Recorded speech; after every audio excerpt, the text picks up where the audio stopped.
America Israel ആക്രമണത്തിൽ ഇതുവരെ ഇറാനിൽ കൊല്ലപ്പെട്ടത് 210 കുട്ടികൾ. 1510 കുട്ടികൾക്ക് പരിക്കേറ്റു. ആരോഗ്യമന്ത്രി മുഹമ്മദ് റസ സഫർഗണ്ടിയെ ഉദ്ധരിച്ച് IRIB ആണ് കണക്കുകൾ പുറത്തുവിട്ടത്. ഇതുവരെ ആക്രമണത്തിൽ 300ഓളം ആരോഗ്യ കേന്ദ്രങ്ങളാണ് തകർക്കപ്പെട്ടതെന്നും അദ്ദേഹം കൂട്ടിച്ചേർത്തു. ഇതുവരെ ഏകദേശം 2000-ലേറെ പേർക്കാണ് പരിക്കേറ്റിരിക്കുന്നത്. അതേസമയം ഇറാനെതിരായ ആക്രമണങ്ങൾക്ക് മറുപടി നൽകുമെന്ന് ഇറാൻ പ്രസിഡന്റ് മസൂദ് പെഷ്കിയാൻ മുന്നറിയിപ്പ് നൽകി. അമേരിക്ക ആക്രമണം തുടർന്നാൽ ശക്തമായി തിരിച്ചടിക്കുമെന്നും ശത്രുരാജ്യങ്ങൾക്കായി ഹോർമൂസ് കടലിടുക്ക് തുറക്കില്ലെന്നും പെഷ്കിയാൻ പറഞ്ഞു. ഇറാന്റെ എനർജി കേന്ദ്രങ്ങളെ ആക്രമിച്ചാൽ ഹോർമൂസ് കടലിടുക്ക് അനിശ്ചിതകാലത്തേക്ക് അടയ്ക്കുമെന്നും ഇറാൻ മുന്നറിയിപ്പ് നൽകിയിട്ടുണ്ട്. ഹോർമൂസ് കടലിടുക്ക് പൂർണ്ണമായും തുറന്നില്ലെങ്കിൽ ഇറാന്റെ ഊർജ കേന്ദ്രങ്ങൾക്കെതിരെ ആക്രമണം കടുപ്പിക്കുമെന്ന ട്രംപിന്റെ ഭീഷണിക്ക് പിന്നാലെയാണ് ഇപ്പോൾ ഇറാൻ മുന്നറിയിപ്പ് നൽകിയിരിക്കുന്നത്. ശത്രുബന്ധമുള്ള കപ്പലുകൾ ഒഴികെയുള്ള എല്ലാം ഹോർമൂസ് വഴി കടത്തിവിടാനാണ് ഇറാന്റെ തീരുമാനം.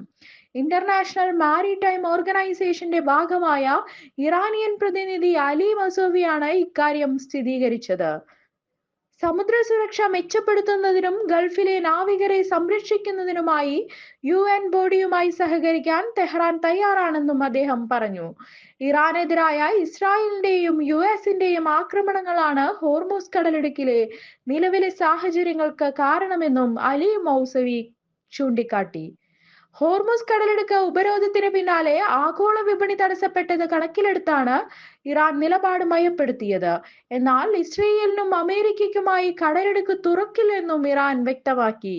ഇറാനെതിരായ US-ഇസ്രായേൽ ആക്രമണത്തിന്റെ ഭാഗമായി വീണ്ടും ഹോർമൂസ് കടലിനുമേൽ നിർണായക നീക്കത്തിനൊരുങ്ങി ഇറാൻ. ഇറാന്റെ സംഘർഷബാധിത പ്രദേശമായ ഹോർമൂസ് കടലിടുക്കിലൂടെ കടന്നുപോകാൻ വിദേശ കപ്പലുകൾക്ക് ഇറാൻ $2 മില്യൺ ഏകദേശം 18 കോടി രൂപ ഈടാക്കുമെന്നാണ് റിപ്പോർട്ട്. ഇറാനിയൻ പാർലമെന്റിന്റെ ദേശീയ സുരക്ഷാ സമിതി അംഗമായ അലാദിൻ ബൊറോജന്റിയാണ് ഇക്കാര്യം അറിയിച്ചത്. പക്ഷേ ഈ വിഷയത്തിൽ ഇറാന്റെ ഭാഗത്ത് നിന്ന് ഇതുവരെ ഔദ്യോഗിക സ്ഥിരീകരണമൊന്നും വന്നിട്ടില്ല.